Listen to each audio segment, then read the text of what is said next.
Planet of Badlands. Explain those Badlands. That's a hell of a name.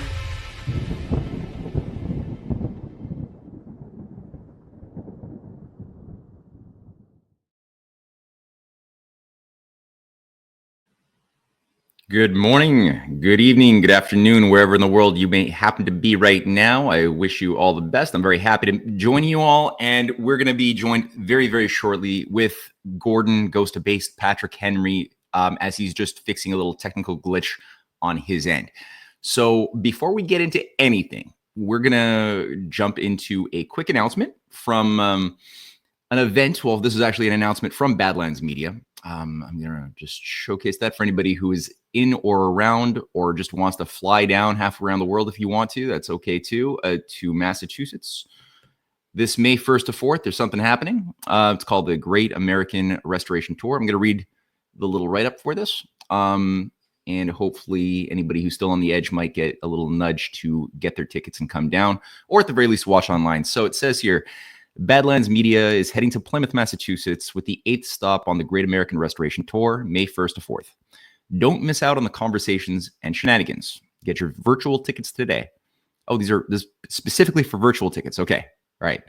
With virtual tickets, ensure that you are part of the action, wherever you may be. You will gain access to an exclusive GART chat to interact with other in-person and virtual attendees, get behind-the-scenes photos and videos, get to ask the panel questions so that you can be a part of the live discussion.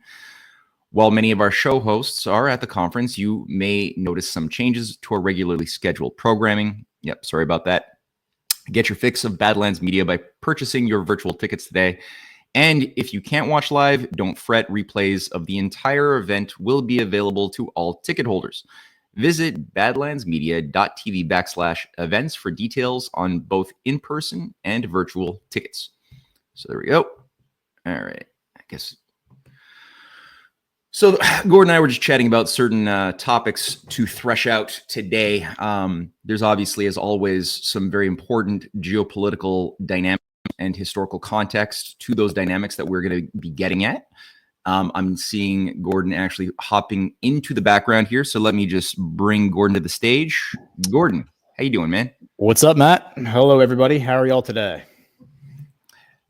I hear the voices giving thumbs ups and saying they're doing good. I just went through the quick announcement inviting people to get their virtual tickets, and I was just going through a brief thumbnail sketch about some of the topics we're going to hit at today. Obviously, geopolitics, some of the dynamics around the U.S., Iran, Russia, Iran-China relationship, and broader U.S. relationship with the entirety of the Middle East will be a hot topic that I'd like to get your thoughts on some of the more recent events.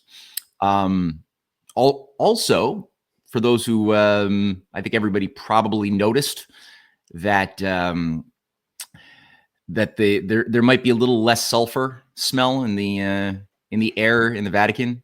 That's because one of the representatives of the forces down below has gone back home, and I'm of course referring to the figure of Bergoglio himself, Jose Mario Bergoglio, otherwise known as Pope Francis, has kicked the bucket. Easter April, I want to say 22nd. I'm losing track. 21st, 22nd. Yeah, they announced it early on Monday. So the 21st is when they announced it. When he actually died, I don't think they're claiming he died on Easter. From what I understand, it was Monday. So okay, it was Monday. All right, which is the 21st. Okay, all right. So that happened. So I'd like to say a few things about that. How do you feel? How do you feel about Pope Francis leaving the show? Do you think he was ultimately I mean, I already kind of let my position out pretty loudly, but then again, he said certain useful things about the Gaza, about the genocide going on there, about the injustices of neoliberalism. So how do you think about Pope Francis before I just launch into it? Yeah, it's strange. The guy I used to work for 10 years ago, when I was 10, 11, 12 years ago, when I was, first really getting into, well, I've been tracking politics for years at that point, but was really starting to follow it very closely. And he was very tuned in to the Pope. and he absolutely hated him because he called him a communist. And I mean, of course, he was reading a lot of the headlines and a lot of the narrative that was out there, and then the narrative from a lot of the quote unquote right wing media was cast him in that light. So, and that's probably a fair depiction. I think a lot of people felt that way about him. You're right. The past few years, there were some strange kind of like useful narratives that came out of him, whether those were hiccups or those were bugs. I kind of view those as Burning Bright would say, bugs, not features. But yeah, overall, it seemed like a lot of the stuff that he did was detrimental to the Catholic Church, as I saw it. So I'm not a Catholic though, so I will say that I'm not a Catholic. So that I feel like that's an important distinction to make. But a lot of the Catholics who I do know did not like him at all. Same here. And I've noticed a lot of the Catholics who watch our show and write in and read my material also not fans of this guy at all. They kind of sense that there's something subversive. Now, of course, the reasons for it get a little bit spread out. But one thing that I found as a loud irony is that while it is common to call him a communist, and sure enough, he was promoting the Great Reset. The guy integrated the Catholic Church with the World Economic Forum and King Charles's Council on Inclusive Capitalism, which was set up by Lynn Forrester to Rothschild. Actually, that's a little something I'm just going to show right now, just to make that more visceral. I just want the irony to pop out. So here, let me just do present screen share. Here it is. So it was a bit of an annoying thing, this StreamYard format, eh? You can't really just show all of your windows at the same time. So yeah, there's something in 2020, which was called the Council on Inclusive Capitalism and the Vatican, which he did integrate the Catholic Church into. There's a picture of Mark Carney there, one of the creators of the Council on Inclusive Capitalism. Linda Forster de Rothschild is there. And the idea, it's got pretty much, it was set up to reset the entire world economic architecture around the idea that shareholder value and globalization is so much based on money that it lacks values. So we need guardians to oversee that restructuring, which of course, Mark Carney is of course the best positioned person to do that, having worked as the top dog at the Bank of England and Goldman Sachs. And they say here, Rothschild, Lynn Forster, who married into the Rothschild family, she described it as, this is a historic new partnership between some of the world's largest investment and business leaders and the Vatican, joining moral and market imperatives to reform capitalism into a powerful force for the good of humanity. And as I made the point here, when you actually look at their website, it's run by a council of guardians. They call themselves the Guardians, kind of like a little homage to a very fascist reading of Plato's Republic, which, is how do you train the Guardians? So the Guardians in this Neoplatonic dystopia are CEOs of Johnson & Johnson, Bank of America, the Ford Foundation president, Rockefeller Foundation president, British Petroleum, all the Rothschild and Lazar banking houses. Peter Orszag is a part of this thing. So, you could say, is that communist? The idea that you'll own nothing and be happy? Well, I know a lot of communists that would say, no, that's not how they're thinking about it. Is it in alignment with how Marx was thinking about it? Yeah, maybe, maybe at some level, the abolishment of private property and what have you. But one thing that really caught my eye is that he was celebrated even in the British media in 2013 when he took on the name Pope Francis as the first, literally the first non-European to be made the head bishop of Rome, and the first Jesuit. Never happened before. The Jesuits actually had it specified in their constitution that they must never be the Pope. They're the guardians of the Pope. Now, I think that they're partially the captors of the institution itself, as well as the so-called guardians. They're their own thing that were installed as an order that would be both something that would push a certain type of version of of Christianity onto the world. But at the same time, if somebody would achieve power that wasn't in alignment with their personal philosophy, they would eliminate said popes. And there's a long list of dead popes who challenged the Jesuits. Pope Clement XIII back in 1773, who banned the Jesuits from Europe. He's one example of a guy who just like didn't live long after he did that, but it took them 50 years to get their foot back into Europe with the destruction of Napoleon. So you got this weird Pope John Paul II stood up against the Jesuits at a certain point and wanted to rein them in. Pope John Paul I, who was made famous in the Godfather 3 movie, also was preparing the groundwork, according to a former Jesuit and insider, Malachi Martin, at reining in the what they call the Black Pope, like the head of the Jesuit Pope, the head of the Jesuit orders, kind of goes unofficially by that name.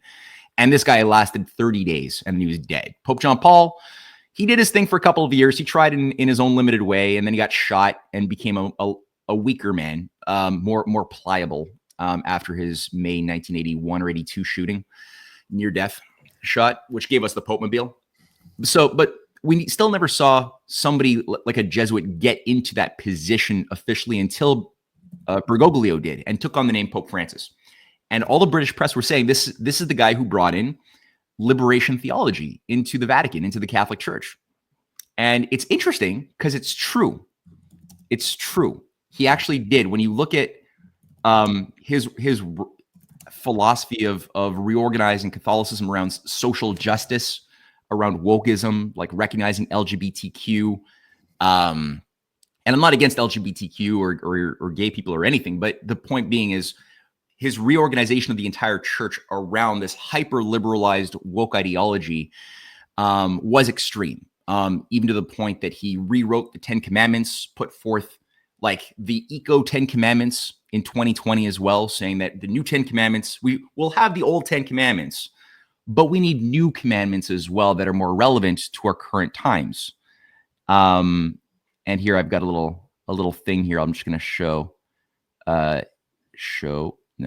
stop screen. You have to stop the screen before you can present a new thing. Share screen. Here it is. Pope's 10 Commandments. So this is back in 2015, actually. Okay. This is when he put forth this encyclical called Laudato Si. He gave a sermon saying that we have a new 10 Commandments. Some of them seem reasonable if left unto themselves, but within context of what the general philosophy is, and knowing that he was promoting in this 184-page document and sermon, he was promoting the Laudato Si encyclical that I'm going to say something about. It's toxic. And really, I would say subversive to everything good that Christianity represents. Now, thinking of future generations is just fine. There's a picture of him kissing a baby's head. All cute. Okay, fine. How are you going to do that? Embrace commandment number 2, embrace alternative energy sources. This is from CNN, by the way. Number 3, consider pollution's effects on the poor. So sure, pollution hits people badly and the poor very vulnerable. That is true. The idea actually of dealing with the very oligarchy that is ensured that the world remain on fossil fuels, that was behind the World Economic Forum that he connected the Vatican into, he doesn't address at all. He keeps it very generalized. Take the bus, don't take cars. So he's actually encouraging the phasing out of automobiles, a big part of the sustainability or the Agenda 2030 program to get rid of fossil fuels or carbon-based fuels. Be humble. Okay, that's fine. But like under what context, right? He makes the point, we are not God. The earth was here before us and has been given to us. It's true. We are not God. Okay, fine. That's humble.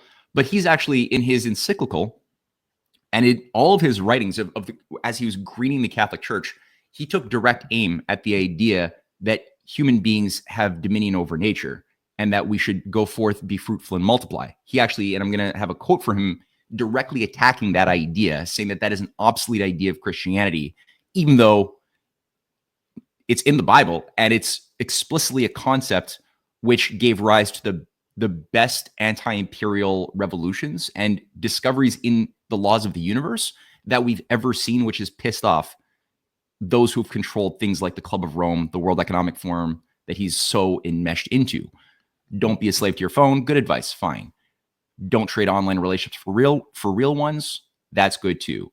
Turn off the lights, recycle, and don't waste food. Well, that's getting a bit weird now. That's common sense stuff to do, but to make it a commandment is different. Educating yourself, that's fine. We all do that. We're doing that right now. But his idea of education is more brainwashing yourself to understand why climate experts are correct and why you should change your behavior to accommodate global warming theories. And believe that you can make a difference. Okay, that's believing you can make a difference is also just fine. Just fine. But a difference to what end? What role are you going to play? So you got the greening of the church on the one hand. You've got the Laudato Si program that he called for. As I said, he brought in liberation theology, the social justicing of the mandate of the church. The idea of creating the church of the poor was a big one. Does he really care about the poor? Are the actions that he's promoting through liberation theology and creating the church of the poor actually going to solve poverty? I would say hell's no. And the irony here is that he was caught, share screen, on the one hand, promoting liberation theology, which is basically the fusion of Marxist theory with Catholicism that really, became a big thing in the 70s. This is an article on global research, which was done by Michel Chossudovsky, which was fantastic, where he points out that Bergoglio, when he was the Archbishop of Argentina from 1975 to 1983, which was the years of Operation Condor, the CIA, operation to work with fascist military juntas in Latin America, utilizing the model that they had honed in Vietnam.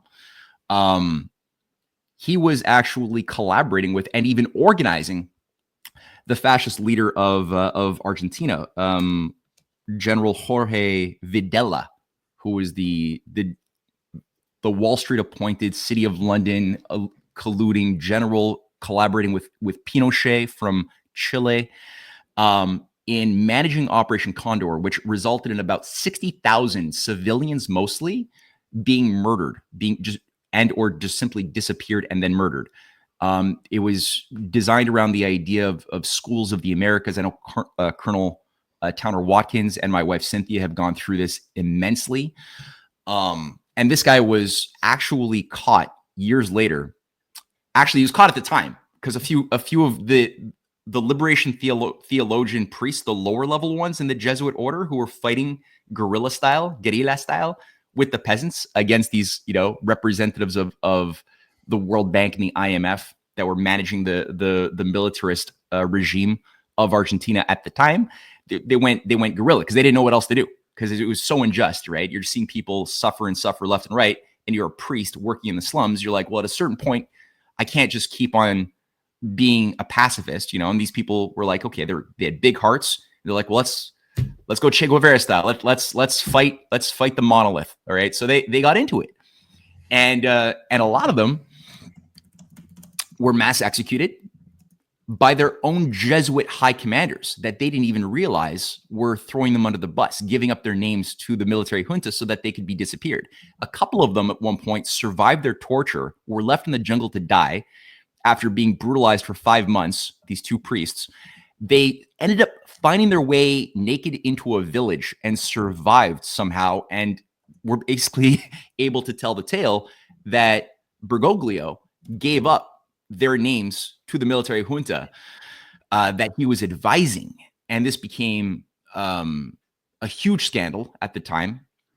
And they even had a court case in 2005 over all of the murderous actions that Bergoglio did as a Jesuit, who was, so the way I'm seeing this thing is that this guy was part of the formula of controlled oppositions. So on the one hand, you create a mass movement of emotions, of weaponization of the masses based on the amplification of their heart and injustice through a sort of Marxist language. And then you create the counter response, which is the hard right, retaliation to it. So this guy was a part of that. And then after he was doing that, then he started working to infuse this liberation theology into the Catholic Church, the very same thing that he was using, that he was crushing in the 70s and early 80s. And by the way, this military junta was privatizing Argentina. That was what they did. Same thing for Pinochet in Chile. They didn't do what you would think a military junta would do as a fascist regime controlled. Like they were privatizing the economy. They were opening up the free markets. Any type of trade unions were being destroyed. Trade union leaders were being killed en masse. Activists murdered. Intellectuals murdered, in order to basically do what the World Bank and the IMF were demanding that they do, which is privatize their whole thing and open up to the free markets like Pinochet had done, like a good boy. And it was devastating to the people, but it did benefit these multinationals that were working with the World Economic Forum. And by the way, Klaus Schwab also exited the show on Monday too, which was an interesting milestone. So all that to say, I think that a lot of people have been giving me slack because I wrote this article on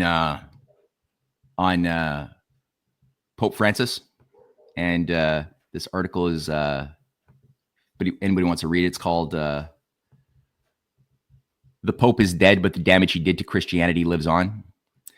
And I've gotten a lot of messages from people who have said, he spoke well. Oh, there it is, right there. He spoke well of he tried to speak out against the genocide in the Gaza. He spoke against the injustices, and I agree that he used the right words. But when you actually look at it, this guy was promoting, he's using a language of the Orientalists, and the way the British Orientalists were able to be successful when they were trying to, integrate themselves in the Arab world or in India or in Africa, is they wouldn't just learn their language. They would learn the language of the heart, of anti-imperialism and of injustice, right? Of the victim. And they would try to speak to the injustices that those people had suffered, the E.G. Browns and all of these very misanthropic British imperial freaks who would become leaders within the Arab or the Indian world, like the Theosophists who created the India Congress Party. It was run by British, black magicians as a revolutionary anti-British Empire movement in India that created Gandhi. So they would do it because they could use a sympathetic language, and it would win over converts to think, oh, maybe these people care about me. But the reality was they were just promoting a system that was designed to keep you forever enslaved and more genocided in the future if you adopt their solutions of the problem that they themselves have created. So, yeah, I mean, there's a lot more I could say about his literal Satanism and his personal tailor, who is a Satanist, and all these other things. But I just wanted to get that off my chest because I've gotten a lot of flack for that article. A lot of people have been writing in, and I gotta say, I think the case is closed. This guy is despite all of his nice words, he's not a good guy. Oh, you're on mute, dude. You're on mute. Oh, sorry. What's the criticism that you're getting from the feedback you're getting from people pushing back on the article? Well, for those who have who don't like it, a lot of people have liked it. I'd say the majority have liked it, but for those who don't like it, they really hate it. I'm just curious, like what the critique is. It is that he has been the person who has stood up for the poor. He's the only pope who has spoken so openly about the injustices of globalization and neoliberalism. He has consistently spoken up against the genocide in Gaza. That's the other big one that really pulls on people's heartstrings, because he said truthful things. And he's also spoken against the danger of nuclear war. I think he probably doesn't want nuclear war, though he might be part of the ritual to make it happen. I'm not too sure, but maybe he doesn't.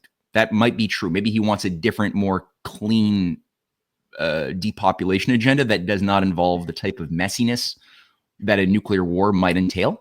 That's, but it's still, he is for global depopulation.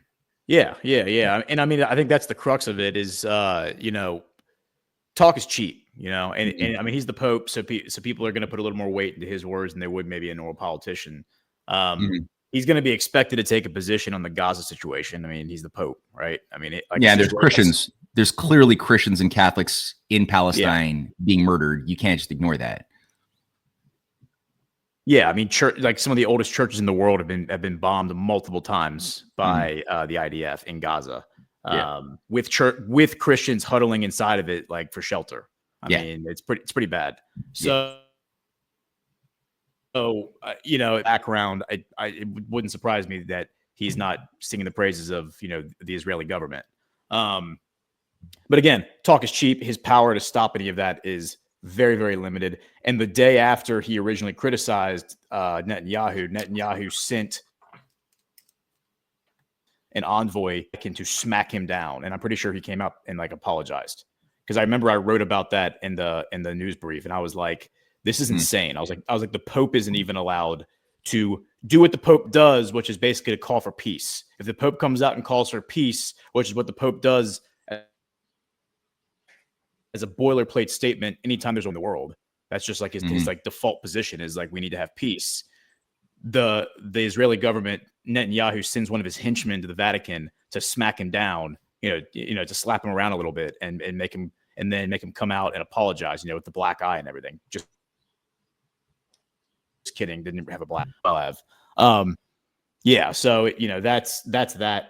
As far as speaking out for the poor, isn't that what the Pope always does? Isn't that one of the Pope's main within his scope of responsibilities is to speak for the downtrodden and speak for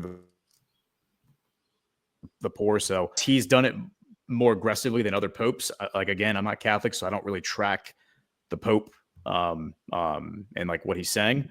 But again, that's all just rhetoric. Him speaking out against globalization, like you said, he aligned with the World Economic Forum. He's pro climate change. He has said, in my opinion, he has said and done things that are far more signal in my mind that he is pro globalization, or at least serving the interests of those people, as opposed to being anti globalization. I'm not at all sold that he's, like you said, a good guy. A broken clock is right twice a day kind of thing. And every world figure you could probably go find, even the most nefarious ones from history, you could go find quotes that they said where you're oh, I completely agree with what that guy just said. And it's that's just the nature of man, Yeah. By the way, it's a little bit choppy, not a big deal. I can still make out what you're saying, but there's every 10 seconds or so, it gets a little bit choppy, just so you know. I was asking the chat because you were lagging for me a bunch, which is why I went on mute. All right, well, if it keeps up, I'll back out and reset my router. Okay. Sometimes that's necessary. I think we'll be okay. But I think your point was good, and I mean, at the end of the day, the thing that I think is the most destructive on the Church of the Poor idea of trying to retool Catholicism around this idea of the Church of the Poor, which is what a mentor, I forgot his name all of a sudden. Jesus, Conber. God, I forgot. Anyway, but there's a Jesuit idea that was set up in the early 70s around this retooling of the Catholic Church, and part of I think the destruction is that it's focused entirely on getting priests and other officials within the church to focus. If you're not part of the higher management, upper level management, your focus is doing local goods, going to soup kitchens, setting up soup kitchens to give fish to people who are starving, to do little mini localized goods. But the idea of the proper mission of Christianity, which is in its essence and the best of times, which is to bring forth the city of God onto earth, the idea of natural law. And if you have an unjust system, as St. Augustine made a point, if you have an unjust system of laws, it is the mandate of every true Christian to recognize that those laws are a form of violence. They're not, if they're out of whack with God's law and they're doing harm by abiding by those laws, and you're actually damaging your freedom, your life. If life is becoming actually more enslaved based on the obedience to a law, that is not a law. It is a form of violence. And so in that sense, the mind and the morals are encouraged in that type of philosophy to judge when a political economic system is animated by evil intentions to do something about it, or how to go about it. Whereas this new philosophy became, don't think about the big stuff. That's for God. You can think about little goods you can, focus your attention on working in the slums, but don't challenge the actual top-down structures of the system. And so in that type of thing, a lot of good people can be induced to get myopic and to do little things, but fewer and fewer people are actually able to conceptualize what's causing all of this injustice, all of this poverty, all of this war. And because they can't think of it, they can't act on it. And so I think that the oligarchy loves it when people think on those terms. And the other thing I noticed too in his really, I would say, directly satanic encyclical, he describes here, so the Laudato Si, that's the picture that's there, it's the Laudato Si, was the 2015 encyclical that he co-authored with a guy named Hans Joachim Schellenhuber, who is really, really evil. And he describes here that an inadequate presentation of Christian anthropology gave rise to a wrong understanding of the relationship between human beings and the world. Often what was handed on was a Promethean vision of mastery of the world. So he's directly attacking the Promethean Christian idea, which is, for those who may not know, the story of Prometheus is really important, right? Because that story, which came originally out of Aeschylus, was based on the notion that, you have this character Prometheus who's getting tortured, getting his liver eaten by like a vulture or an eagle periodically, like every day for 10,000 years, because he defied the commandment of Zeus, in the top deity of the Olympian gods. And Zeus's main law was you should never allow the mortals to learn how to use fire or any of the core of fire, like the arts, sciences, astronomy, animal husbandry, none of that. They should remain rolling in the mud, in caves, in ignorance at the whimsy of the immortals living in Olympus. And it was on punishment of death. And Prometheus in that story famously described how he saw higher potential in the bestialized human cattle, and found a love for the potential to the point that he could, steal fire on a night that Zeus had gotten super drunk, was like in a stupor after an orgy, and left his like fire stick lying around. And Prometheus, who's a demigod, steals it, and as the story goes, teaches the mortals how to do astronomy, how to do all of these things, how to use their mind, and how to use fire, which is the heart of it's a metaphor for creative reason, the thing that the oligarchy has legalized in their organization of their human cattle. And as a consequence, he's told by Zeus's minions who are threatening him, saying, "We'll stop torturing you if you just tell Zeus." Oh, we lost Gordon there, but I'm sure he's going to come back. He's just fixing his internet. If you just tell Zeus how he's going to die, which apparently Prometheus uniquely is equipped to know, because Prometheus literally means in Greek like the idea of seeing the future, of seeing the beyond. And Prometheus says, "I'm not going to say it. I prefer to receive this torture for 10,000 years than to give Zeus what he wants out of love for humankind." And I think that idea, which we see here directly attacked by Pope Francis and by Schellenhuber, his co-author, in the Laudato Si encyclical, is really big, because that, whenever it was done, and the effects of acting according to that idea of human nature was that human beings would always, by the use of better forms of fire, leap over the limits to growth. We would break free of our carrying capacities. So the limits, based on the ignorance that we suffered from over the laws of nature, would be broken free from in the ways that other animals could not have broken free from.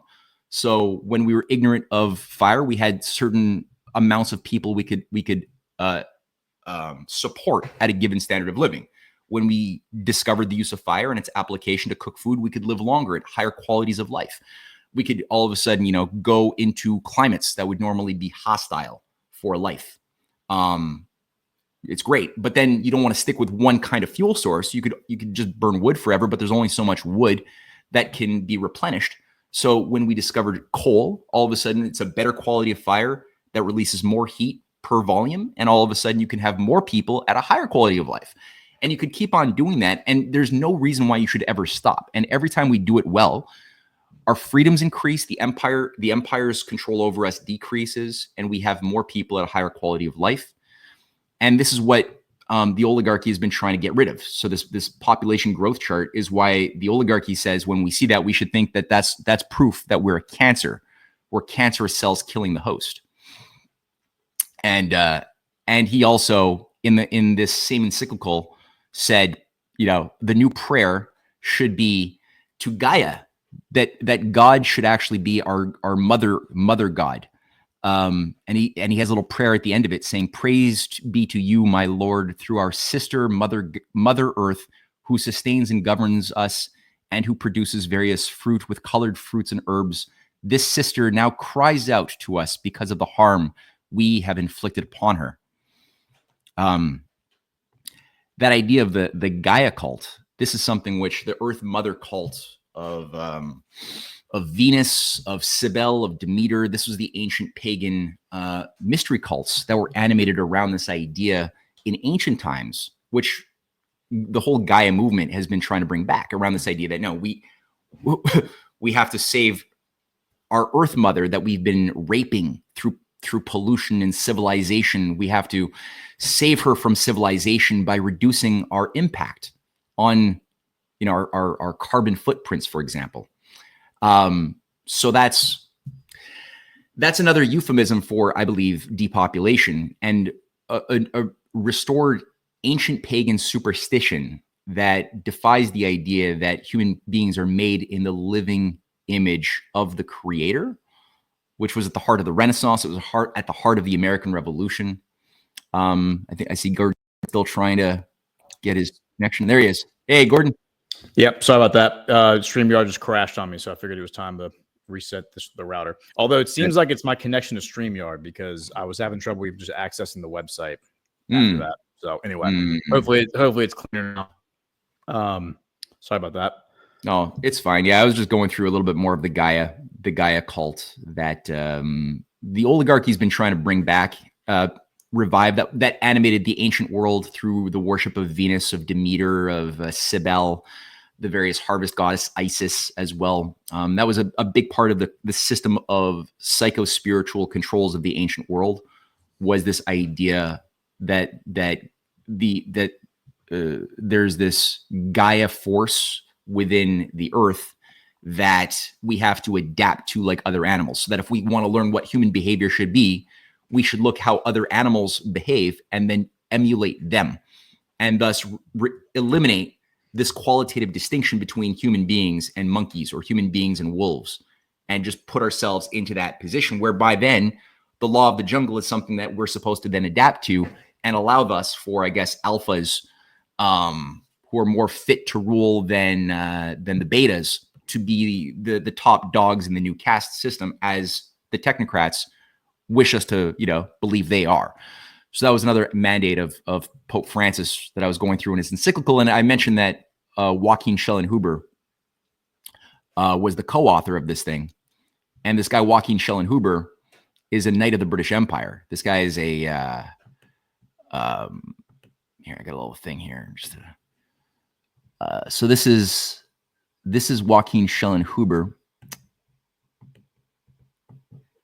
who is a knight of the Order of the British Empire. He's the current head of the International Institute for Applied Systems Analysis, probably the most powerful cybernetics think tank in the world, that played one of the driving roles in applying cybernetics to command and control systems going back to the 1960s. IAS is really big. Both penetrating the Soviet systems during the Cold War, as well as Rand Corps, which was the branch of sort of Rand theoreticians in America that took over. That's at the heart of the Silicon Valley transhumanist movement. And this guy's the head of that. He was also made a knight again of the Order of the British Empire. I don't have it here, actually. So you've got this weird creature who called for... Oh, I didn't even do the share screen. Oh, I did. You have you didn't, but I had you, so we're good. Oh, good. All right, cool. You got this guy who also, right after he wrote this encyclical, you stop sharing your screen. I did. That's okay.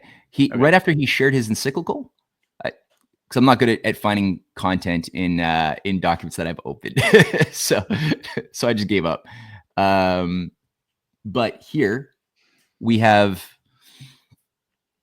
his speech where he basically said in 2015, right as the encyclical, the Laudato Si was published, right? He's an advisor to Merkel. He was an advisor to Pope Francis, the head of the IASA, Knight of the British Empire, German guy though. He made the point that the Vatican advisor on climate thinks there are 6 billion too many of us. And he describes how in order to become sustainable and in harmony with nature, we need to eliminate 6 billion of the current, at the time, 7.5 billion human lives in order to stay relevant or to stay in harmony with God's grace. That's his idea of what God is. God is apparently a genocidalist. You first, bro. Like after you. Like you go first, and then we'll be right behind you. Yeah. Mm-hmm. And they never do that. They never take the leap off the cliff first. No. They never fall on the sword or volunteer themselves. It's always other people dying. That's required. Always. Yeah. Always. So yeah, I don't know. I could go into some other satanic stuff, but I think that was sufficient for now. I've got all sorts of imagery with the Pope, carrying out some satanic rituals and stuff, but we don't need to go there right now. But what do you got there? I see you're pulling up something with Klaus Schwab. Yeah. So, I mean, it's interesting that the morning that, simultaneously, like on the Newswire, as I saw it Monday morning, it was side by side. It was the Pope has died and Klaus Schwab has tendered his resignation from the World Economic Forum effective immediately with no explanation for why he was doing it. It was just, although I do recall in months past, there was like speculation he was going to step down. I remember that there was speculation about that, but it was nothing like hard. It was nothing like concrete. It was just speculation that, rumor and innuendo that he was going to step down. And then all of a sudden, the same day that the Pope dies, this guy steps down. It's the morning after Easter, which is, is significant because it's the Pope, the Pope dying arguably on Easter. Maybe the day after Easter. And then we mentioned earlier how he merged the Vatican with the World Economic Forum. And what's interesting now is this story broke yesterday from Reuters. It says World Economic Forum launches probe into founder Klaus Schwab over whistleblower allegations. The World Economic Forum announced on Tuesday that it has launched an investigation into its founder Klaus Schwab following a whistleblower letter alleging misconduct by the former chairman.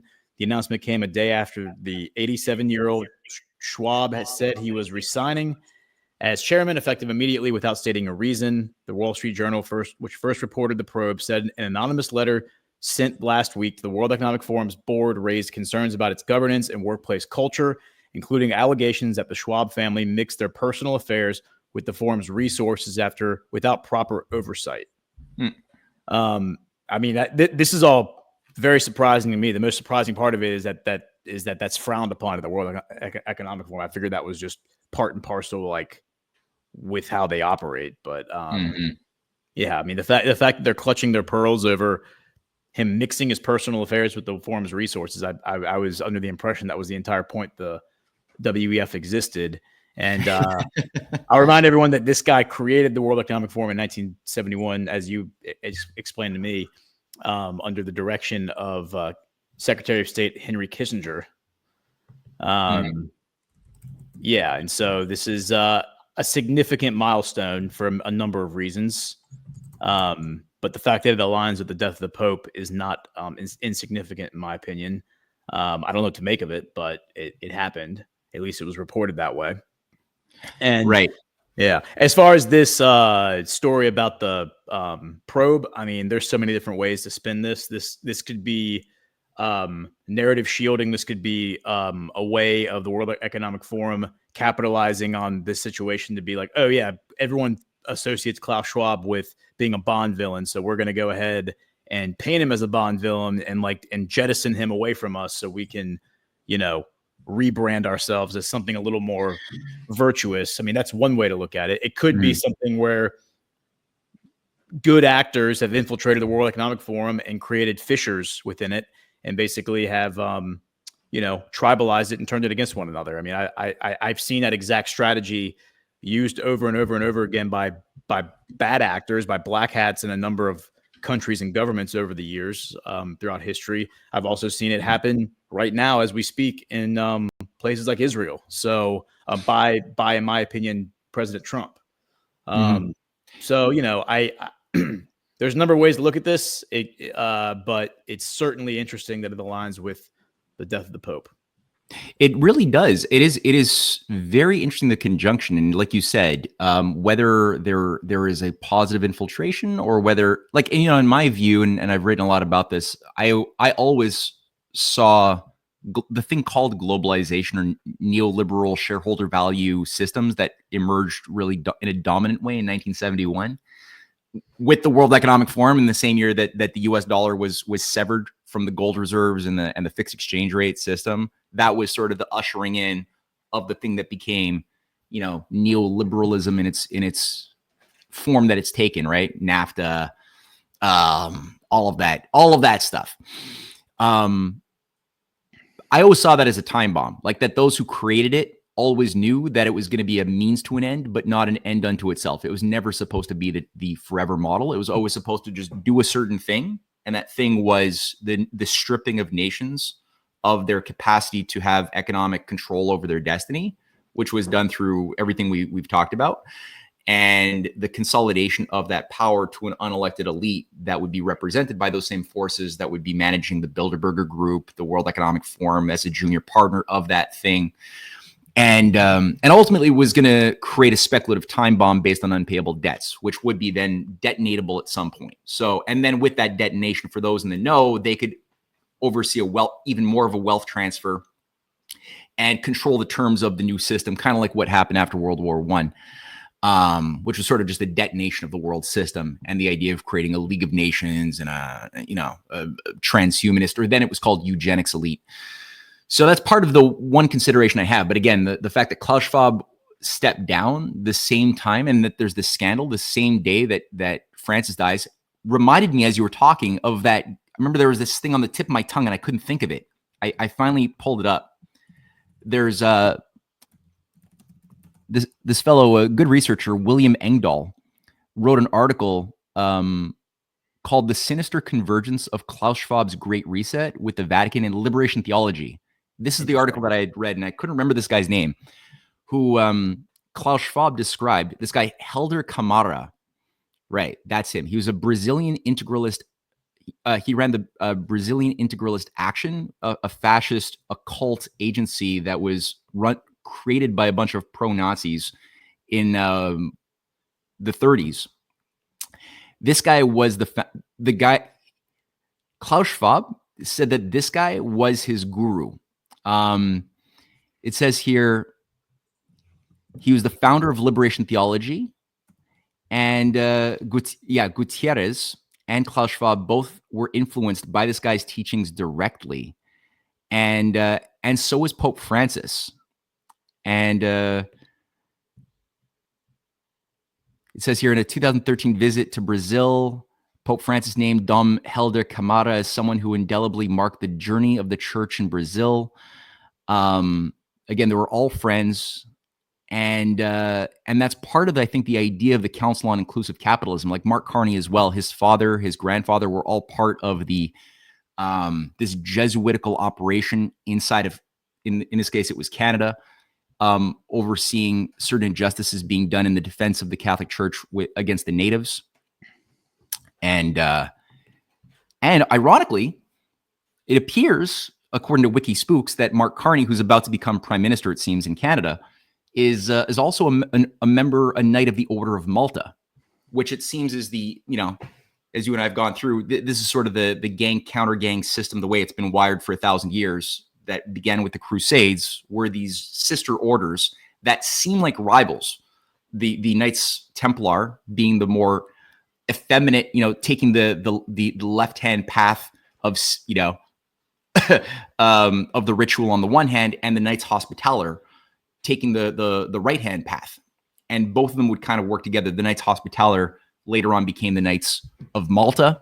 The Knights Templar, according to the a lot of research, including the writings of Albert Pike, the founder of the KKK and a Confederate general who was high level in the Knights of the Golden Circle and Grand Master of the Southern jurisdiction of the Scottish Rite. He wrote a book called Morals and Dogma, and he goes through how the Templars were reconfigured to become the Jesuits, as well as, and I would say there's a lot of evidence to put forth that the Templars also they integrated with an occult black magician class during the Middle Ages after they were abolished legally, because they controlled like everything, all the banks, everything was run by the Templars.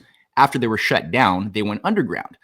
And this is what gave rise to Rosicrucianism, the invisible college architecture that converted England into an empire was overseen by these Rosicrucians, these invisible college Kabbalists.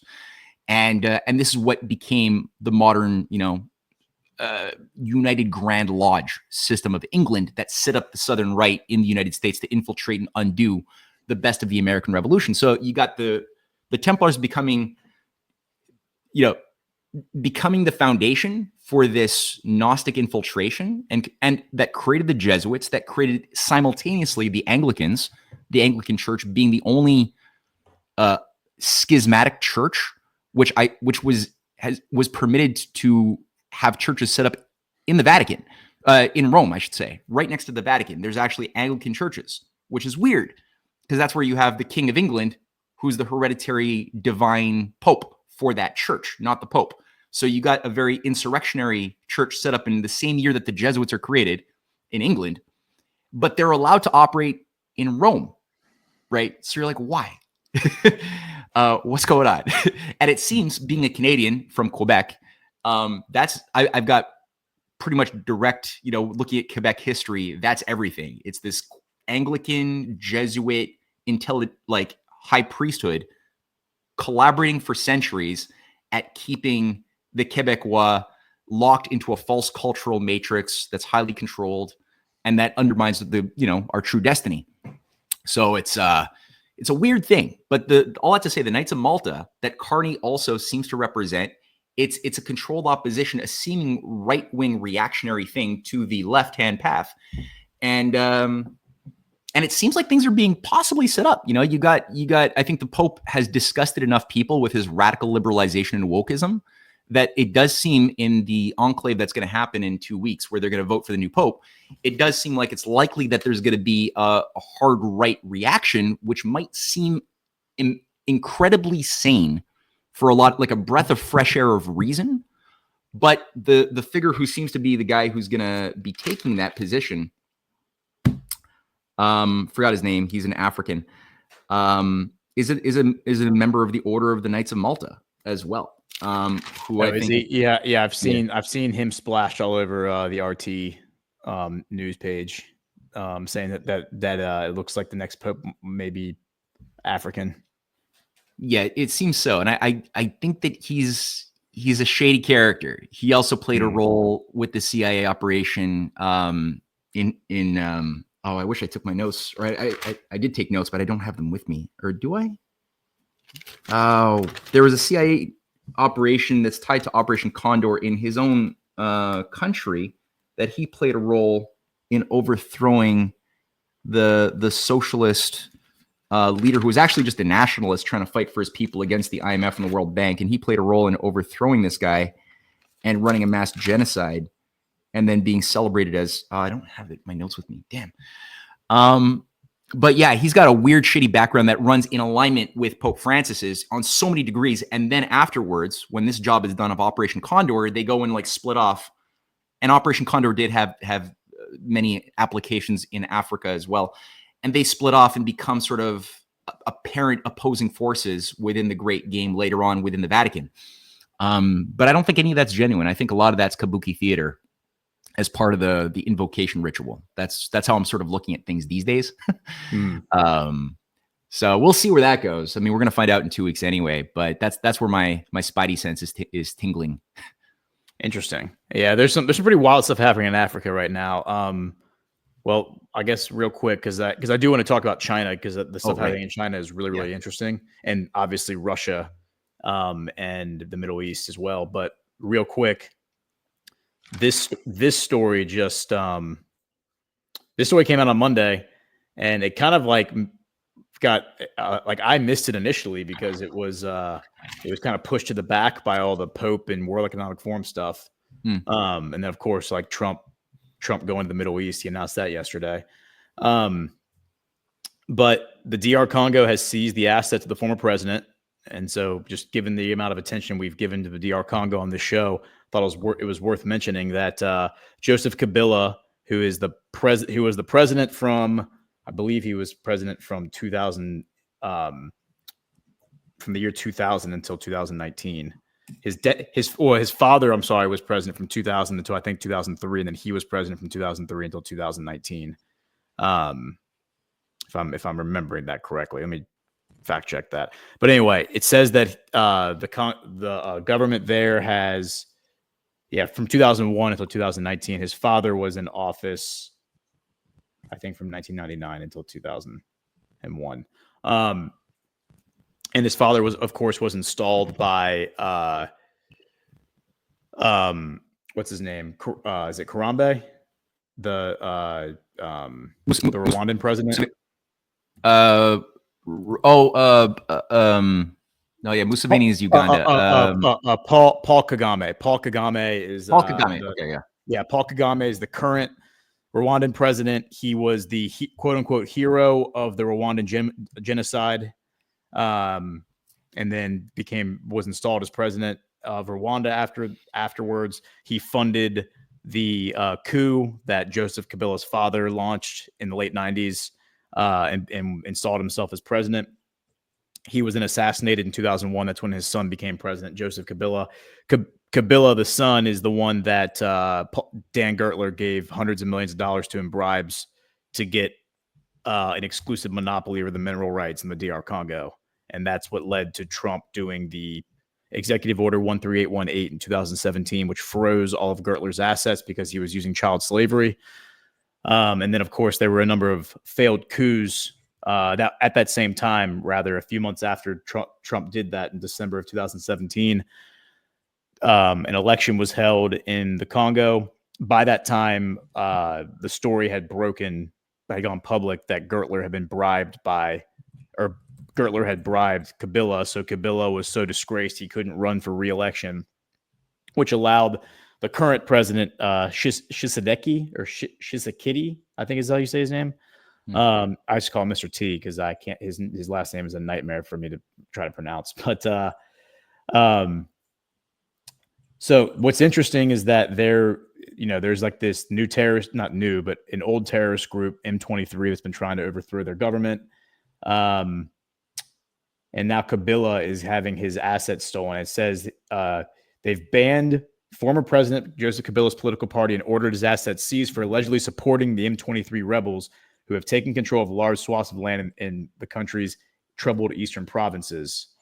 The move on Saturday followed reports that Kabila has returned to the Central African country after spending 2 years in South Africa. The 53-year-old had been living abroad since stepping down amid deadly mass protests against his rule. He first took power in 2001, etc.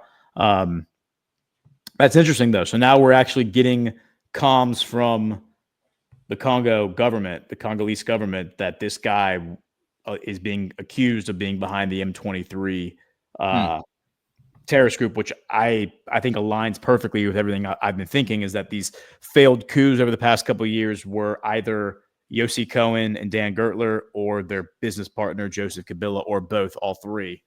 And so this all tracks. We also have this story, which is, hold on one second. This is interesting. So the head of AFRICOM said that he wants Captain Ibrahim Traore of Burkina Faso arrested. So this is the head of AFRICOM, General Michael Langley. Let's listen to this real quick. Can imagine a situation, though, in which the ruling elite of a country is receiving gratuities on the side that inure to the benefit of the strongman leader and not to the populace of the country. Does that sort of corruption and bribery go on with regard to the Belt and Road? Absolutely, Chairman. I see this, and I don't mind calling them out, but Capitoli and Burkina Faso, as they know that both, whether it's their gold reserves, that is all those proceeds are just in exchange to protect the junta regime. There's a number of examples across, even in Sudan. When a U.S. general goes on record accusing an African leader of using gold. Yeah. So what's interesting about that is, he's, number one, the context there is they were talking about the Belt and Road Initiative. And I think China is in Burkina Faso. They might be in there with Belt and Road Initiative, but really it's Russia is the real player there. So it's not China and the Belt and Road. It's Russia that's actually the player in Burkina Faso and the Wagner Group specifically. And as far as the gold goes, Traoré nationalized the gold. He passed laws that said that any gold that's mined in Burkina Faso has to be refined in Burkina Faso. It can't be sent somewhere else to be refined. He also said that he also pegged the Burkinabe, I think is how you say it, Burkinabe currency to gold. Putin gave him that idea. And when he came into power in 2022, he was overthrowing a junta that had come into power the year before, and that junta was obviously backed by either France or the CIA or both. So when I hear the head of AFRICOM accusing him of being a strongman, accusing him of being a dictator, my spidey senses go up, and I'm like, yeah, this is because he overthrew the people who y'all had backed, who y'all had sent in there to overthrow their government and take control. The people all love Traoré because he is fostering an economy. He refuses to take any outside money. Even MBS has gone there and offered him money, and he says, no, I don't want your money because then you own me. He said, I would rather us be a poor country that stands on its own 2 feet and is totally independent than take money from anybody. Even if you tell me there's no strings attached, there's always strings attached to money. So I don't want any of your money, IMF. I don't want your money, Saudi Arabia. I don't want anyone's money. We will cut trade deals with y'all where we both mutually benefit in the deal, but I'm not going to take something from you where you come back later and ask for a favor. So, this is interesting. The guy also mentioned Sudan at the very end there. Sudan is like all of the globalists are hot over Sudan right now because they approved that deal with Russia to build that Navy base there. And they also did what was the other thing that Sudan just did? They also just did something else with Russia real quick. It was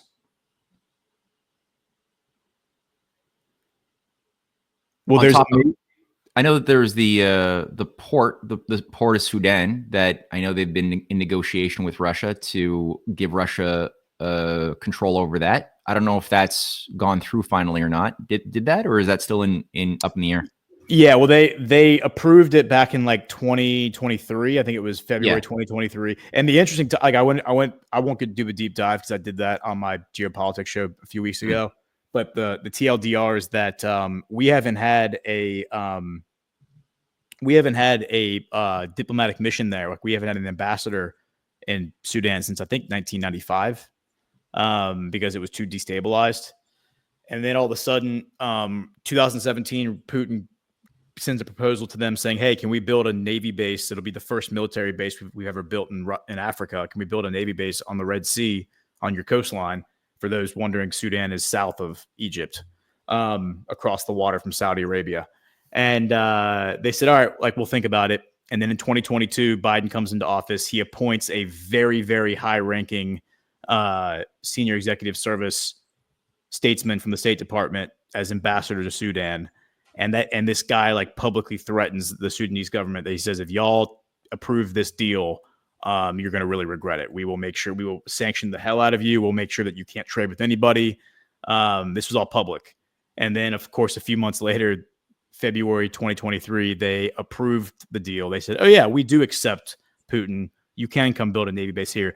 And then 2 months later, a civil war, totally organic civil war, broke out in Sudan, and which is still raging. So now this is 2 years later.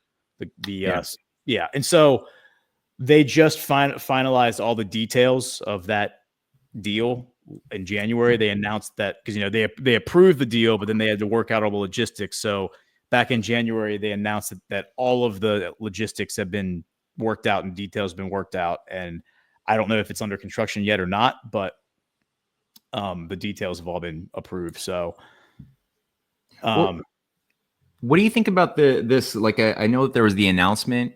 I'm not sure if this is confirmed yet, but that the U.S. is going to close like 27 consulates and embassies, and like 10 embassies, 17 consulates. And apparently on the list of those countries that will see them closed, and I don't know if this is a good or bad thing, but is the DRC, Central African Republic, and South Sudan are high up on that list.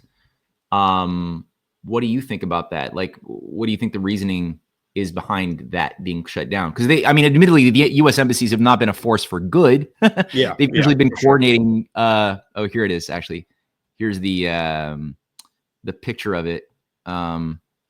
So these are all the locations apparently in the embassy and consulate in South Africa, South Sudan over there. Is there? There's a few. A lot in Europe are being announced to be shut down. Mostly consulates in Europe.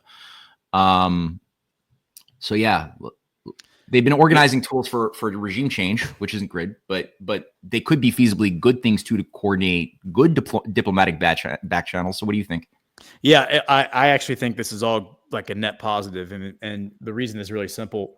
Steve Witkoff is demonstrating to everybody that the State Department is totally inept at its job. The State Department actually, I think, is a cancer on the world. It's a cancer on it's a total liability for the American people and our government, because it's so widely despised around the world by every other government, and because of how its history of how it behaves. And it's totally synonymous with the CIA. And I think I'm sure discerning people from around the world, certainly in other governments, understand that the State Department is synonymous with the CIA, and that the CIA uses these embassies as you said, places to plan regime change. So when I see Trump coming out the other day, or there's a leak the other day saying that Trump plans on significantly reducing the size of the State Department, and then Marco Rubio is asked about that, and Marco Rubio says, "Oh, that's totally fake news. We're not doing that."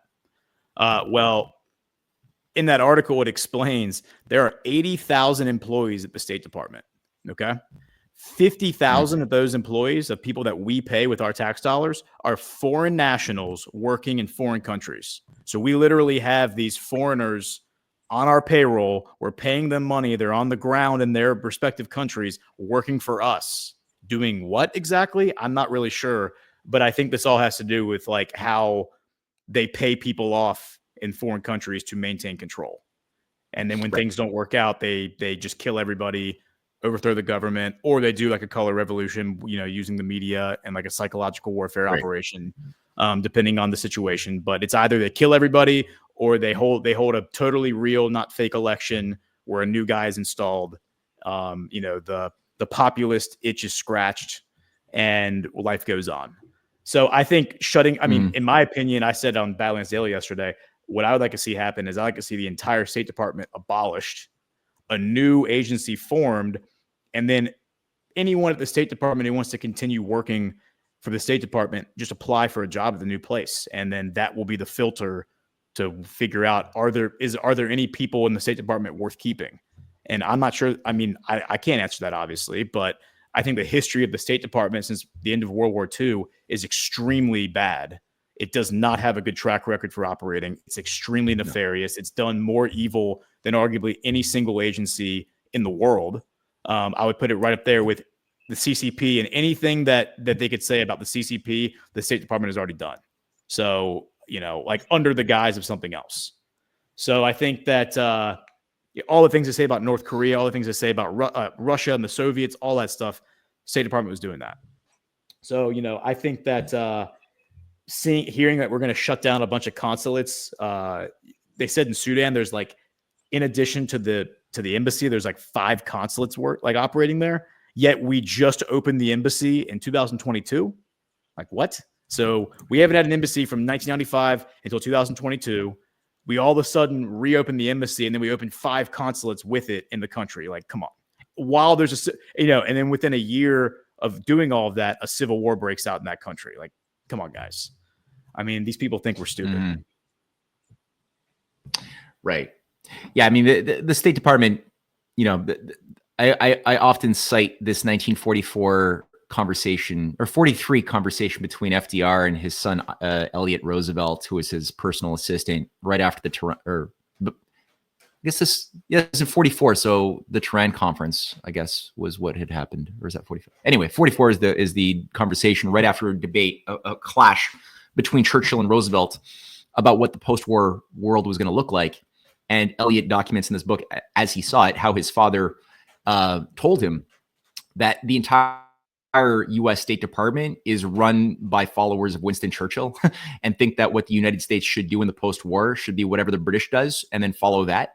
And he can't trust anybody. And in hindsight, you could see how that institution, which is so important because it interfaces with the Pentagon, the military-industrial complex. This is like, it became filled with Rhodes Scholars, with Fabians, with insurgents operatives that didn't care at all about the well-being or even security of the United States. And they maintained the entire Cold War doing regime change, Vietnam War operations, Dean Rusk and George McBundy, and all of these creatures, Alan Dulles, were like overseeing, 280 regime change wars since 1945.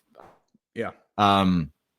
And assassinations of good leaders. Like every time there was a leader that wanted to stand up for their people, they would often get killed through Operation Condors or everything you can name it, right? One of the first was when they installed the Shah in 1953 in Iran because what's his name wanted to nationalize the oil and take it away from the British, right? Most of the day, right? Yeah. Most of the day, exactly. Wanted to take it. And so they installed the Shah. And I responded to Mike Pompeo because Mike Pompeo was, bellyhooing about the Iran nuclear deal. We can't give Iran the power to make a nuclear weapon. Hey, Mike Pompeo, I know you're smart enough to know this because of the positions you've held in your lifetime. Y'all signed the consortium agreement of 1954, 25-year agreement that the Shah gave to British Petroleum to give them a monopoly over the oil belt in southwestern Iran. That deal expired in what year? 1979, and the Shah refused to renew the deal. And then what happened next? Oh yeah, the Iranian Revolution in 1979. I'm sure that was a total coincidence that the Ayatollah was installed the year that the consortium agreement expired. I mean, come on, man. Like this stuff is just, these people treat us like we're stupid. And then when we bring this stuff to their attention, they're like, you're a conspiracy theorist. It's like, no, I'm just a logical, reasonable person who can look at facts and connect dots. And you are a lying sociopath who murders people for pleasure and for power. Yeah. And honestly, absolutely. Well, so that sort of sets a stage then for the next part, I guess. And we'll wrap it up with this last topic, which is so important. Iran, right? The nuclear deal. There's already been 2 meetings between the Iranians, the Iranian foreign minister and the Iranian delegation, and Witkoff and the American counterparts. The first one was in Oman on April 30th, and then the next meeting was in Rome on April 19th. There's a scheduled third meeting. It seems like they're going pretty well from the messaging that we're getting, both from the Iranian side and from the U.S. delegation side. So the messaging so far is optimistic. Obviously, the Iranians have serious trust issues, and rightfully so.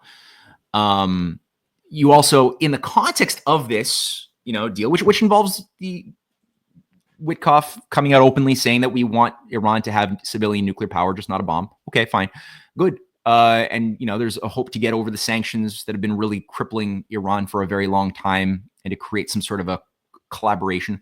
Both sides seem to have that spirit. You also have Putin racing ahead. It's been like 2 years this has been stalled, and it was always strange for me. Like, why were they not finalizing the Russia-Iran 25-year comprehensive strategic partnership? But finally, Putin raced ahead. He finalized it. It's done as of this weekend. It's baked into the the legal framework now. It complements the already existing Iran-China 25-year strategic partnership that's $400 and so billion, full spectrum cooperation on everything. So it does seem like there's a race to consolidate this U.S., Russia, China, Iran, Russia dynamic, this powerhouse. And the U.S., it seems like, has this better impulse right now to want to make it work, to even possibly collaborate positively with that. What's your take on what's going on right now there? Yeah, it's very fascinating. It's something that I've been tracking for obviously a long time, and anticipating more and more over the past year that what we're seeing right now is a rift that's forming, and it speaks to what we just talked about with Sudan.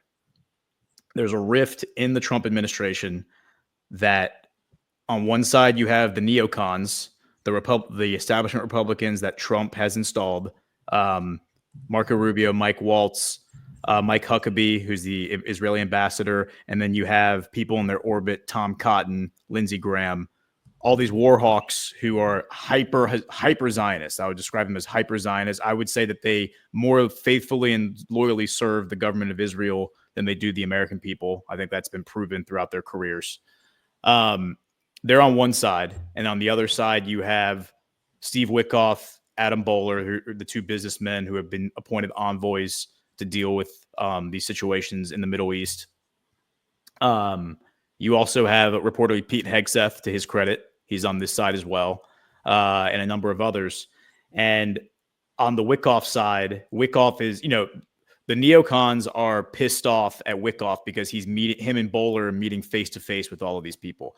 Bowler went and met face-to-face with Hamas because he said, how else am I supposed to deal with men if I can't look them in the eye? Witkoff went and met with the Iranians, the Qataris, and the Russians, and said the exact same thing. How else can I treat with these people if I don't look them in the eye? And the Huckabee, Rubio, Waltz camps are screaming at the top of their lungs, saying, "How could you possibly sit down in the same room as Vladimir Putin? Like, what weak infants they are to have that worldview." So I think what's going to end up happening is you're going to have this moment that's probably going to occur, I would think, in the next 2 to 3 weeks, where Trump's going to have to choose between the two sides, because he's going to Riyadh. He just announced yesterday he's going to Riyadh. He's going to Saudi Arabia, the UAE, and Qatar, and that's May 13th, May 14th, May 15th, May 16th. Those are the dates of the trip.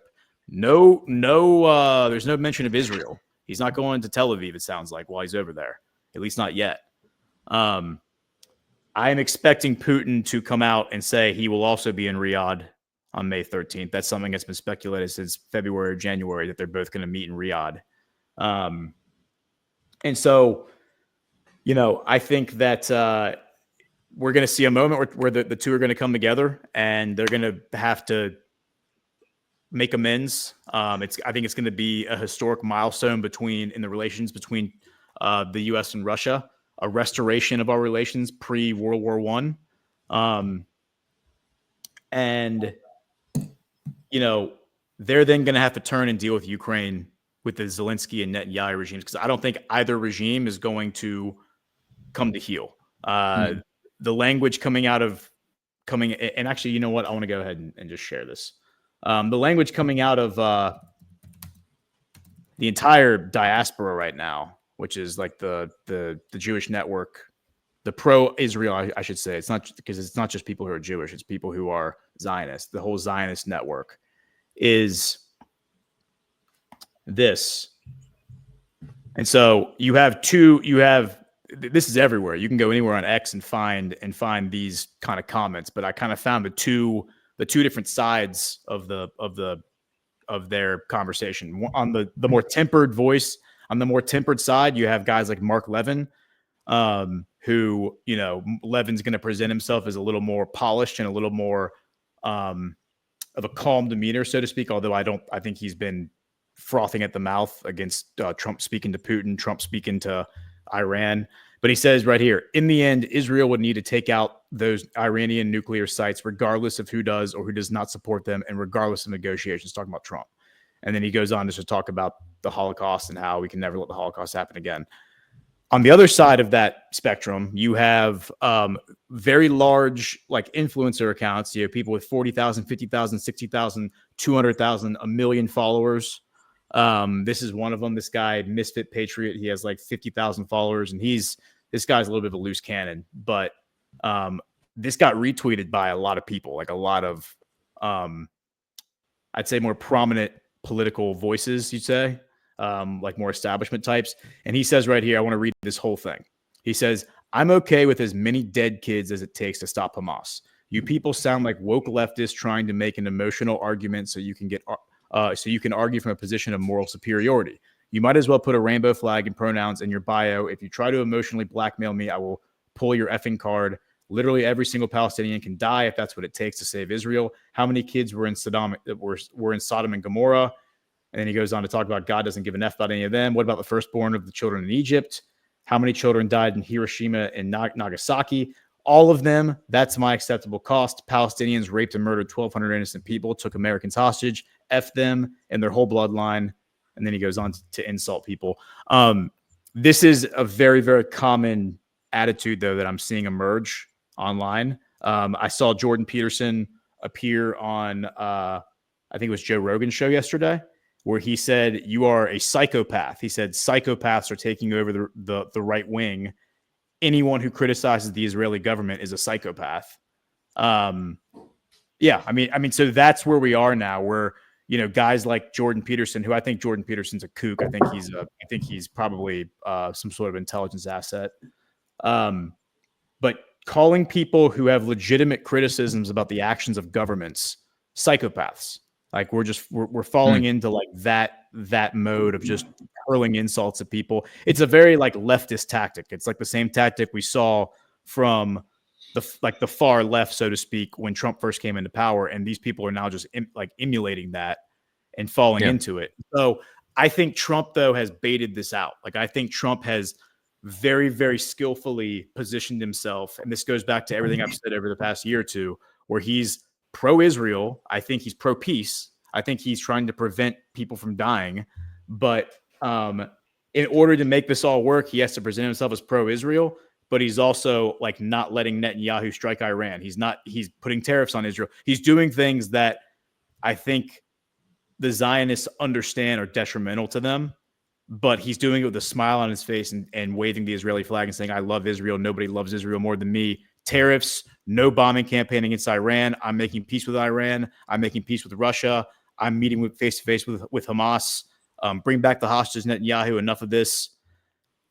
And I think that's triggering a lot of them to say this stuff and just kind of fully take the mask off and just expose the fact that this isn't about a two-state solution. This isn't about finding peace.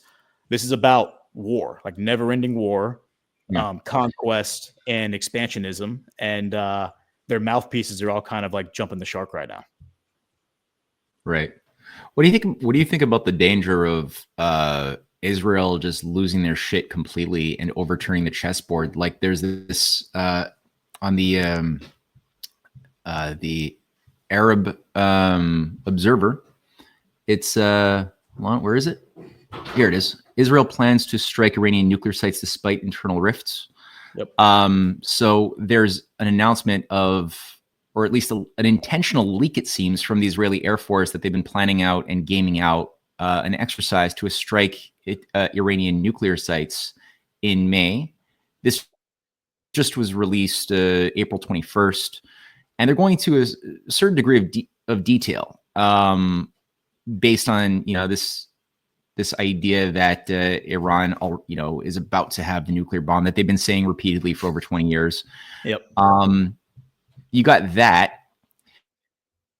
And then I noticed as well, I follow, so Brian Berletic from the New Atlas, he's got a good rigorous method, though he's too, I think, cynical. Like he looks at the world in a very extremely negative standpoint, like the possibility that there's a fight to bring about the better United States isn't a possibility in his mind. But he's rigorous and brings a lot of details to the conversation that I do think have value to pay attention to.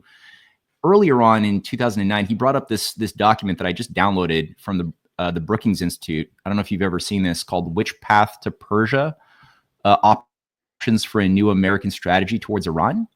And they've got a whole section on chapter 5 here called "Leave It to Bibi: Allowing or Encouraging an Israeli Military Strike."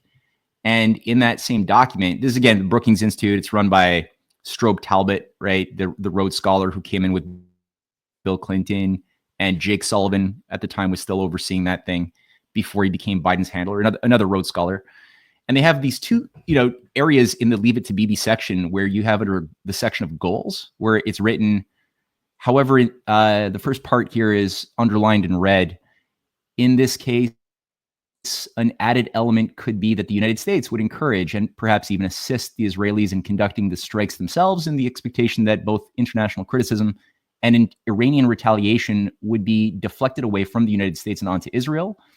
And the second part here is that they say another way to go about this, the best way to minimize international opprobrium and maximizing support, however grudging or covert, is to strike only when there is a widespread conviction that the Iranians were given, but then rejected, a superb offer, one so good that only a regime determined to acquire nuclear weapons and acquire them for the wrong reasons would turn it down.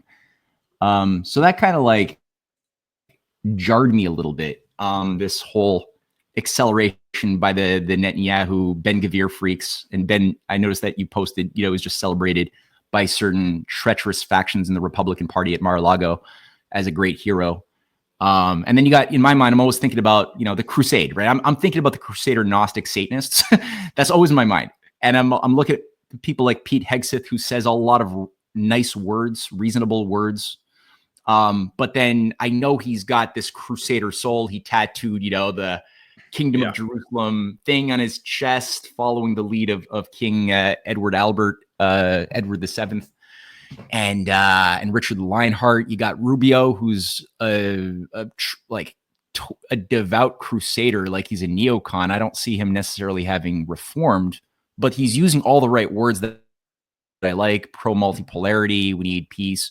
So I like the words, and I like the words that Pope Francis uses, but I don't believe a lot of these guys. And I'm just afraid that Trump is being duped or played by certain figures who have gamed out a way to initiate something super bad right now. Yep. What do you think about that stuff? That's a very, very valid point. It's a very, very valid thing to say. I have been contacted by so many people with that concern, and a lot of people have expressed that concern to me publicly and privately, and they've asked my take on it. And it's something that I've had to wrestle with, because it's like, ostensibly, that's what it looks like. It looks like on the surface that Trump's being duped by people that have outfoxed him, and he doesn't realize what's happening, but everyone else observing this seems to understand what's happening. So how does Trump not know what's happening? And it's required incredible patience to sit here and watch it, like not having all the pieces to the puzzle and understanding that this is, I think we're working towards peace, but it doesn't look like we're working towards peace. But let me share something, because I think this is really, really interesting. Okay, so Lapid is, I don't remember if I talked about him on the show last week. I know we talked about him on my show last Friday, on like my geopolitics show. But this is like he was raised by liberals. He was like left wing growing up. He started a centrist party in like 2018. Took away some of like the more left-leaning members of the Likud party, the Likud being not Netanyahu's party, the largest party in the Zionist movement.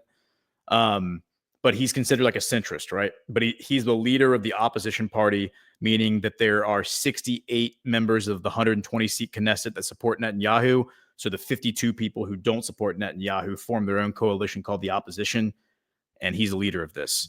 And he has put out a lot of positive rhetoric over the years, because he has talked about making peace with Hamas, bringing the hostages home. And now a lot of this is like gamesmanship and, political opportunism. I get that.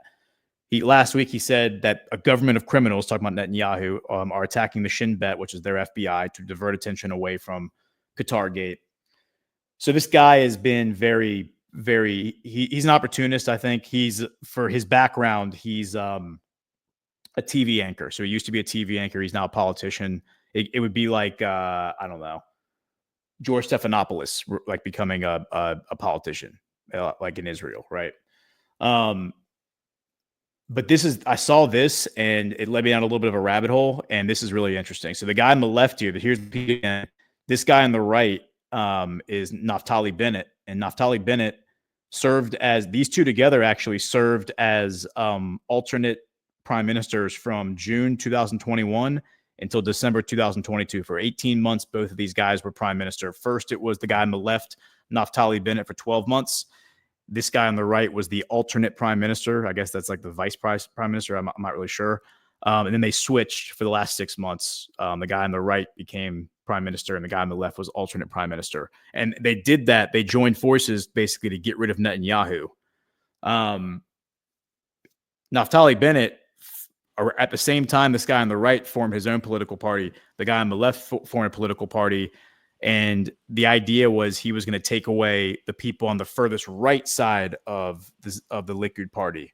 And so he marketed himself in the 2021 election against Netanyahu as 10% more right-wing than Netanyahu. And for those watching, you got to remember, right and left is very different there than it is here. Like right over there is strong centralized government, like fascism, national socialism. Left is like is like communism. So both sides are very strong central government. When they say the right wing in Israel, they're not talking about like American conservatism, which is like decentralized local government. They're talking about very strong government that is able to shut down media outlets and arrest people who oppose the government and like that kind of stuff. So this guy's like, I'm going to be more right wing than Netanyahu. He wins the election. He takes a big chunk of Netanyahu's support in the Likud party, brings him over into his party. The guy on the right, remember, took away the left-wing support, like the centrist support in the Likud party. And that dynamic is what forced Netanyahu in 2022 to cut a deal with Ben Gvir and Smotrich and bring those hyper radicals, guys who weren't even on the spectrum because they were so far right that they were banned from serving in the Knesset because they have Jewish supremacy views, where they say that, you know, Christians and Muslims are subservient to Jews and they shouldn't even be allowed to be citizens in Israel, and we should burn down churches and expel all the Christians and like that kind of stuff. And so Netanyahu was forced to rewrite a law in December of 2022 that said if you have those views, like supremacist views, you can't serve in the Knesset. He had the law rewritten to say if those supremacist views are part of your religion, you can serve in the Knesset. And so, of course, that's part of their religious belief. And so he brings these psychopaths into the Knesset. They support him. They're able to win elections because they serve in these settlements. They represent the settlements that are in the West Bank. And so the people who live there are, you know, the kind of people who go and take people's homes from them at gunpoint, which is how those homes are obtained in the West Bank. So, you know, they're willing to vote for people like that. That's how how Netanyahu has formed this coalition, and these two guys would otherwise be in charge of Israel right now if it weren't for Netanyahu. Here's where it gets interesting to me from a game theory standpoint. So why does Trump back Netanyahu? Why doesn't Trump just like totally throw Netanyahu under the bus, turn to these guys and deal with these guys? Well, look at this article right here. This says Bennett, and this is consistent with the rhetoric they were saying last year. I went and looked. They were both saying that this is not like pure opportunism. This is what they were saying last year as well. It says Bennett Lapid blast Netanyahu after reports strike on Iran was scuttled. Because you remember that Netanyahu, it was reported last week, Netanyahu wanted to strike Iran. Trump shut it down and said, no, we're trying to make peace. And it says opposition leader says he suggested hitting Iran last October, which is true. I checked the records. But PM was afraid and blocked the proposal. Bennett says it is the Netanyahu doctrine to make empty threats. Commenting on a report that U.S. President Donald Trump blocked an Israeli proposed strike on Iran's nuclear facilities, opposition leader Yair Lapid on Thursday accused Prime Minister Benjamin Netanyahu of scuttling opportunities to hit Iran in the past. Back in October, I proposed attacking Iran's oil fields, Lapid said, but Netanyahu was afraid and stopped it. Meanwhile, former Prime Minister Naftali Bennett, who will likely compete with Netanyahu for right-wing votes in the next election, implied that the premier was himself behind the leak of the stalled plan to the New York Times. The Netanyahu doctrine is to threaten, and then leak that he meant to do something but was prevented from doing it. Bennett said in a statement, adding that this is another dangerous conception that mustn't blow up in our faces. There won't be another such opportunity to hit Iran. So the point that I'm getting at here is that from a pure game theory standpoint, if you're Trump and your goal is to stop these psychopaths from hitting Iran, from starting a war with Iran, because if they strike Iran, the oil fields, China has their whole navy in the Persian Gulf right now. Their oil is all coming from Iran. They're going to jump in the mix and defend Iran. Russia, per the news from Monday, they're going to jump in and defend Iran. And suddenly you have World War III. So how do you stop this from happening? Well, if Netanyahu is not in power right now, those two guys are in power. Those two guys have far reasonable rhetoric on every other subject except for going to war with Iran. Like, they are far more reasonable with Hamas, with the two-state solution, with everything else. You know, if they're in power, the temperature in the room comes down. People lower their guard, and then I think we end up getting a war with Iran. With Netanyahu in power, because of all the other political pressure he's under, because he's facing 3 felony charges right now, one of which is a slam dunk. It's a recording of him committing fraud. The moment he leaves office, he's going to be prosecuted for those crimes. Those cases have been pending since 2019. They've been slowly moving through the courts. The courts are eager to get them rolling. And the moment he's out of office, he's going to be in court facing those charges, which is why he's trying to keep the wars going. He's trying to drag everything out, because as long as the war is going, they're not going to pull him and put somebody else in. To me, that is a huge tactical, strategic thing that Trump can exploit, because not only is Netanyahu, through his character, his demeanor, his rhetoric, stirred up the entire world, is now looking at him and dude, you're a bad guy. Everyone looks at Netanyahu and recognizes that's true. What Israel is. Everyone is standing on the table saying we have to stop Israel at all costs. We can't allow Israel to go to war with Iran. And I just feel like if Lapid and Bennett were in office, none of that would, we would not be giving Israel the attention we've been giving them. We certainly wouldn't have Itamar Ben-Gvir and Bezalel Smotrich and all these psychopaths running around the world talking about starving Gaza and blowing up everything and going to war with everybody. I mean, they're not doing Israel any favors by doing that, by the way. Okay. I hear how you're thinking about it, and I appreciate that. I always rely on you to provide a reasonable hypothesis. Acceleration is a lot of it. It's like narrative accelerationism, and you're getting everybody worked up as if we're already at war, but we're not at war yet. And hopefully maybe you can cut off the kinetic war by getting everyone so worked up narratively and the passion so inflamed to the point where people are posting on X, yes, we will murder every child in Palestine in order to preserve the Israeli state. It's I got to tell you about one of my early political interventions in 2007. Was when Al Gore and David Suzuki came to Toronto, and I just began as a volunteer and organizer with the LaRouche organization back in those days, and we're like, let's intervene, and we're trying to figure out how to do it. It was a giant, a lot of people were there, so we're like, how do we best go about it? Do we just do a denunciation, or I was kind of brand new to this. I was a bit nervous. You're going to make an announcement loudly and try to, disrupt a brainwashing session in a Hitler Youth march, pretty much. And so you're a little bit nervous. What's the backlash? What are people? So anyway, there was a more experienced, hilarious volunteer who came up from Boston to do this with me. And he had an idea, and it worked really, really well, where he said, okay, it's a 2-day event. The first day, it's kind of like an eco technology sharing seminar, or just a conference where everybody just has their kiosks. So we're going to act like we don't know each other. And he's going to go around building up a reputation as a hard fanatic eco activist. And he did a great job. I was listening in, and we're going to act like we don't know each other at all. And I'll play the role of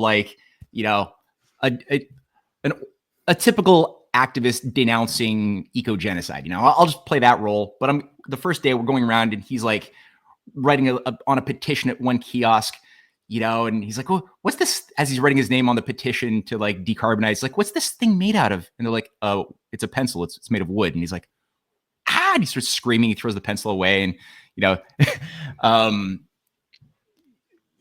one point, like there's some potted plants, and he says, "Can you hear them scream?" And he's building up a thing. Anyway, David Suzuki finally gets up, and he's speaking. And the idea is, we know he's David Suzuki, who's like the Canadian Al Gore, the big sort of Japanese Santa Claus figure for a lot of people.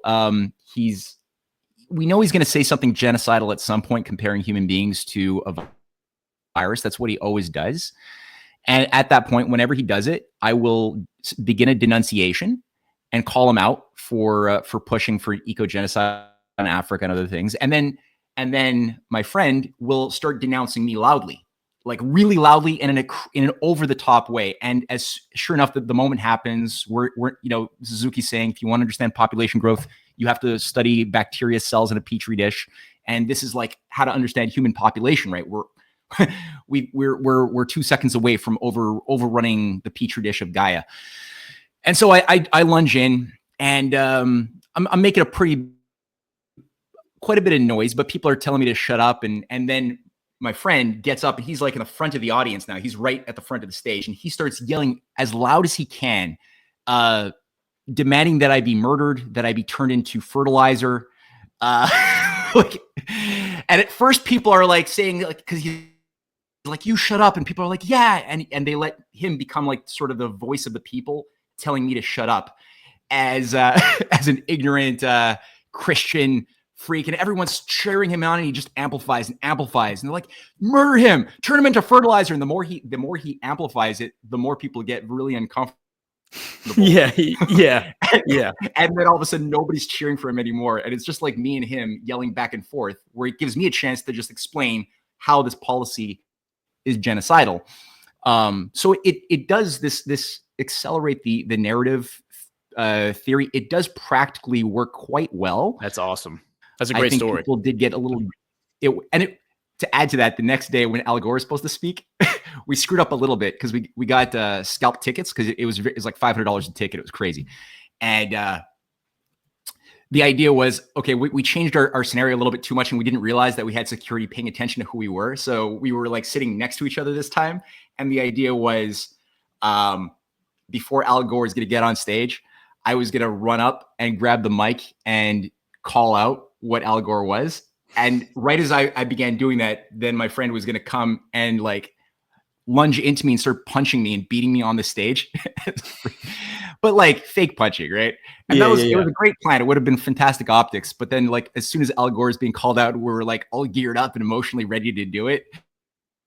Then all of a sudden the security, we get these hands on our shoulders, and we're pulled away into security. And they're like, you were saying to kill him yesterday, and now all of a sudden you're sitting next to each other. Why? And they had us separated, so we couldn't really share, but luckily we had a general idea of like the same kind of excuse. So we were able to pass on the idea that we had a conversation afterwards, and we resolved. I gave my friend the chance to that maybe he was right and we are causing global warming. And so, we bought tickets for $500 each, and they're like, you can't, okay, maybe that's true. And we were sticking to our story, and they were like, but you have to leave. And like, like, yeah, but you can't be here. You have to leave. And so we're like, well, what are we going to do? Are you going to reimburse us? Now we actually got the tickets that we got. We paid $50, or one ticket was $50. The other lady gave us a ticket. So we actually paid $50 and a free ticket to get two $500 tickets. And they were like, okay, we'll reimburse you. Just go. And we got $1,000 to leave, which was nice, at least as a, but yeah, all that to say, that's a great thing about the narrative. That was fun. Yeah. That's a great anecdote. I might actually ask you to tell that story at GART, because in a matter of seconds, maybe minutes, you worked through an entire dialogue, an entire like narrative development, which otherwise probably takes society years if not decades, to have that conversation, right? I mean, like it takes years and years and years for people to wake up and understand that, like, oh, this is a depopulation. Like, this climate thing is actually about depopulation. It's like, oh, well, they want to deindustrialize because, factories are bad for the air, right? I mean, that takes years and years for that to unfold and develop. And you got to it in a matter of seconds because of your antagonistic, like, hyperbolic rhetoric. And I think that's kind of a little bit of like the gamesmanship. I think a lot of people like to assume when they think that there's some sort of like a game theory thing happening, that the people involved are like being controlled somehow, or they're being handed a script. I actually think it's more about like incentive structures. And it's like Netanyahu, his incentive structure is that he's clinging to power and that he's not walking away from power, because the moment he walks away, his political career is over. He's going to be prosecuted. He might go to prison.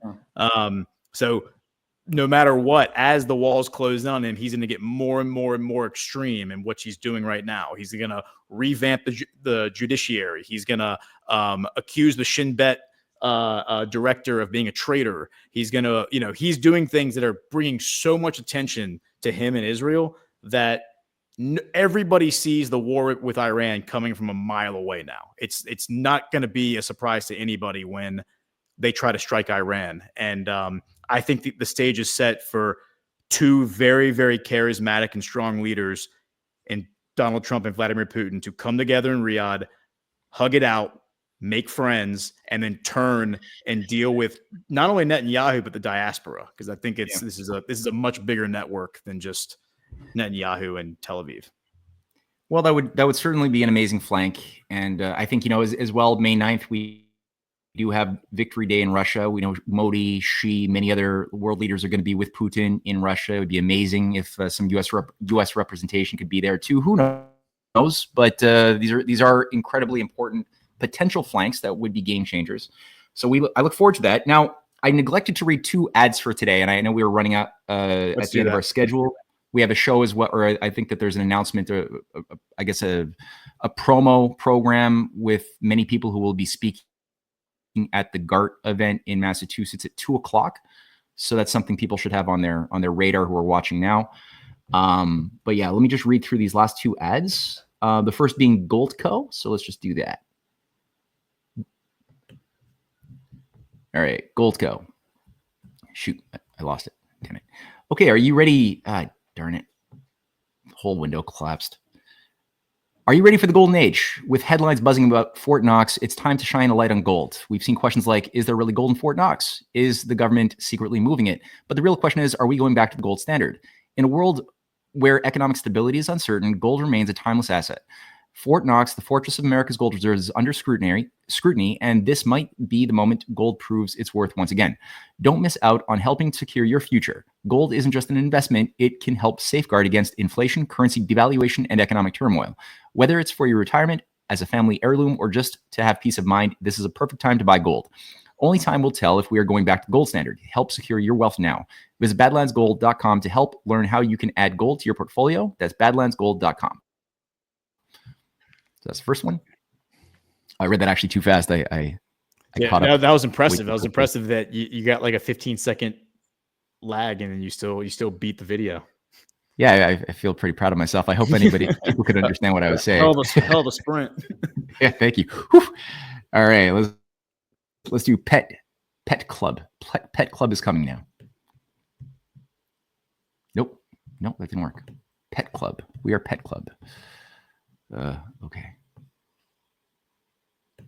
Experience the miracle of a God-given first responder for your health and an ally in your body that fights everything from minor ailments to major health threats. That ally is your immune system. At Pet Club 24/7, we harness the ancient wisdom of nature with our exclusive potent strain of medicinal mushrooms revered for thousands of years for their immune-supporting properties that are extremely safe with no additions or overdoses, no side effects, and no interactions with other medications. Transform how you manage health with our all-natural products and help Pet Club change the world one pet and one person at a time.